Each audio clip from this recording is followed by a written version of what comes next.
Hi. Hi. First of all, thanks for joining Twitter. You guys do a great job on that. We love that you interact with us so much, so thank you. Among all the other millions of things you do. Thanks for letting us bitch to airlines. That's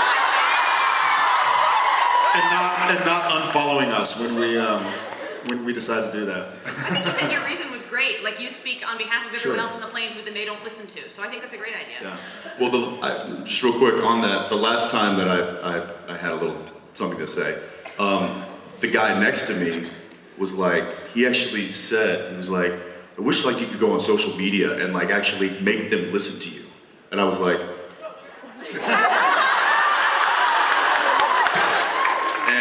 and we were sitting next to each other, and we hadn't really introduced ourselves, and it was then when we were sitting on the tarmac for over 2 hours that I finally was like, we were started bitching about it and this and that.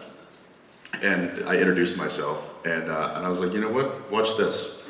And so I tweeted it out, and they instantly got back to me, and he was like, oh my God, who are you?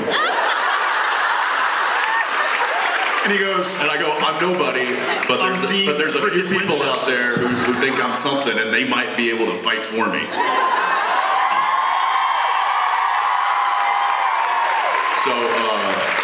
So thank you guys for doing that. They actually found us a gate, and we were able to taxi in and deboard. I don't know if it was because of the Twitter stuff, Oh, yeah. but I will say that the pilot came on and was like, sorry folks, it's gonna be another hour. And then I get a direct message back from American Airlines. They're like, we're doing what we can, you should know something shortly. And within about 10 minutes, they're like, oh, so gate just opened up, we're gonna pull in.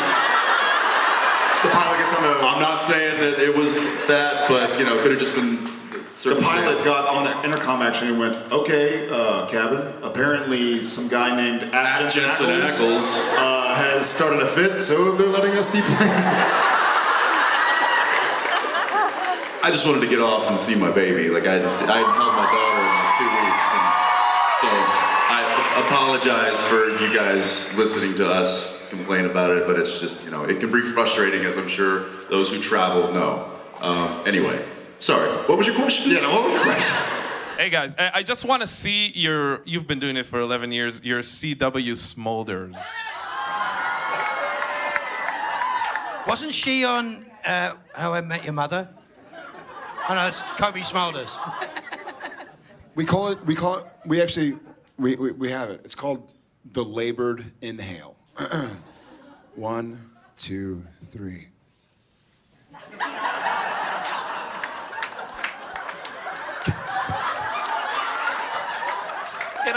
Can I just briefly sidebar there? That reminds me of the first year that I went to the upfronts with you guys, and you guys had at that point absolutely perfected the CW Smolder. Yeah. So we got up. Can we just do one more demonstration? We got up to the red carpet to do the shots, and it was like this.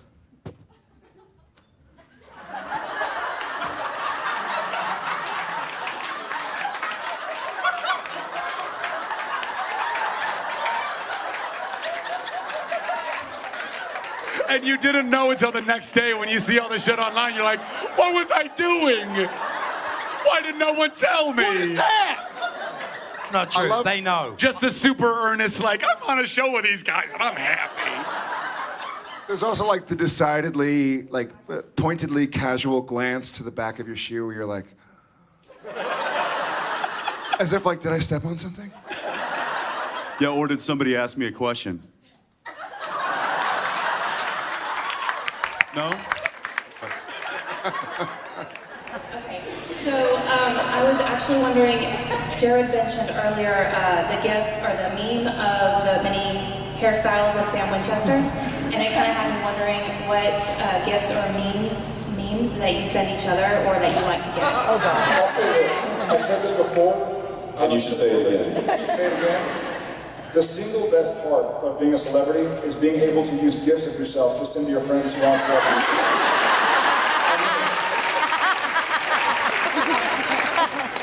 All the other accolades are worth nothing. I've sent the L'Oreal commercial to everybody I know. And there's another one where I'm like, doing something, and I'm like, so most of my, is it GIF or GIF? Every time you ask that question, It changes. it's the same answer. Every time. It'll develop. What does it stand for? Graphic interface. Graphic interface file. So GIF. Okay, so whenever I send GIF is peanut butter. And GIF is the little thing on your phone. my point is, whenever I send a graphic interface file,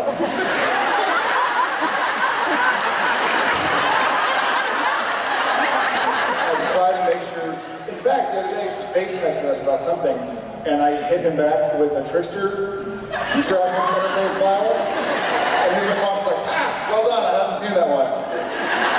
It's fun, so yes, and tons of them. Now I have a question for some of you tech savvy folks out there. With the GIFs, do they start to learn what you like to use and give you suggestions that are tailored more towards your usage? Yes. Have they always done that, or was that since the very beginning? They just started doing that, right? So in the beginning, there was a lot of Supernatural. And I was stoked. And I was thinking like, well, it must be because everybody's using them. They're really popular. This is better than I thought. We're kind of a big deal. And stop calling it GIF. Graphic interface file. Yes, I will say that Jared and I both get we get a lot of pleasure out of text battling our friends with our own GIFs. It's amazing. It never ceases to piss them off, which makes it even better. Oh yeah. They're like, that's not fair, that's not fair. Like, use your own. And one of my buddies go, I'm not talking to you anymore. Yeah. Removing themselves from threads. Yeah. If it's out there, if it's a Sam and or Dean GIF, He can be taught. don't throw me a fish. I've probably used it. Hi. So I recently had a photo op with you. Oh yeah, that was awesome. Yeah, I'm sure you remembered me out of 300 people. Yeah. And immediately after, I began bawling my eyes out. Sorry, I left my deodorant at... I feel terrible about that. I was trying to keep my arms down. It was only because I idolize you so much, and like, I've been waiting for this moment for so long. To finally see you. I'm gonna... Yeah.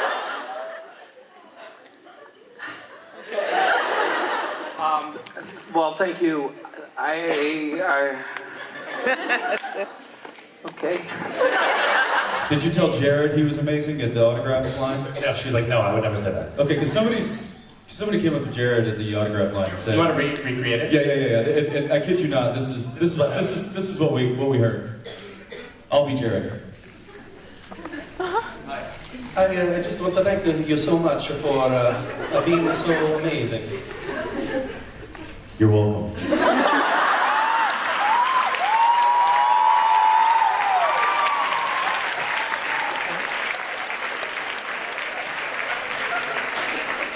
He told me that while we were... True story.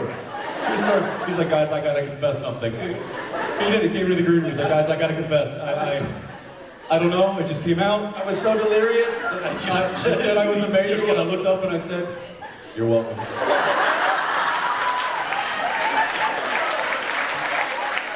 He told me when we were doing our duo photos earlier, he told me that, and we had to take a 10-minute laughing break. Our tears were on both of our faces. But I mean, Hey, what do you say? Somebody comes up, "You're amazing." You're welcome.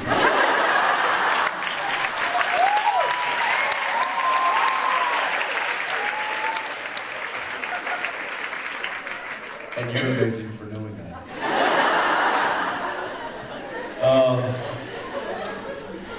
I'm sure you have a question somewhere. Sorry. So I was wondering, how do you stay so humble when all of these people... Oh, that the whole humble thing is a total act. That's right. Yeah. Okay, so how do you... I practice that in the mirror. How do you act I so practice humble? being humble in the mirror. Okay. At home, I'm like, all right, you stud. Okay,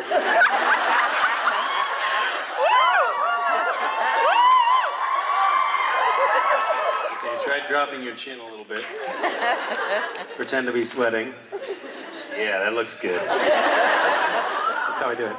Okay, so I was wondering, how do you act so humble when you're... Oh, that wasn't the whole question. Yeah. I'm such an egomaniac. I jumped into the middle of your question. When you're surrounded by, like, screaming and crying fans every single day.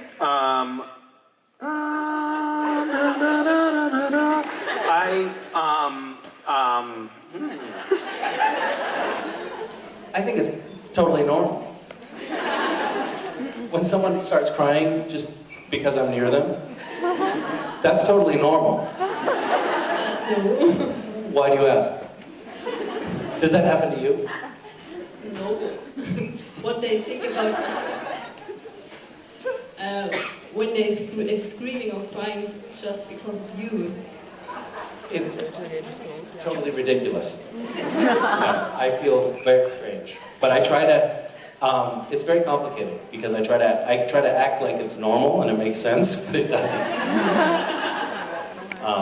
Yeah. I mean, it's very strange.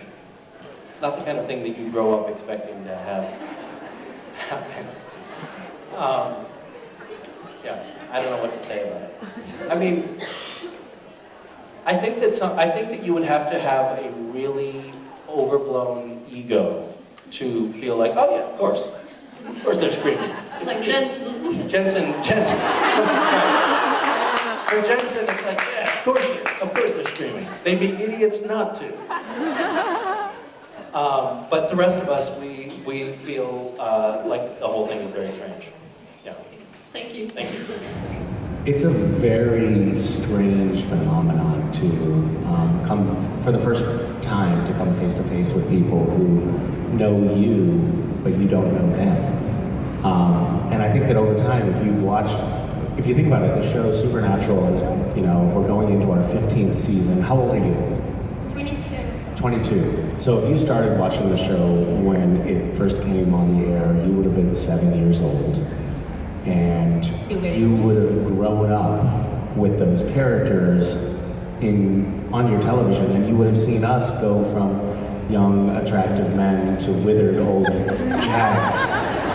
And you would have felt like you knew us, like you'd watched us and our characters evolve over time. And so when you meet us, you really do kind of know us in a way.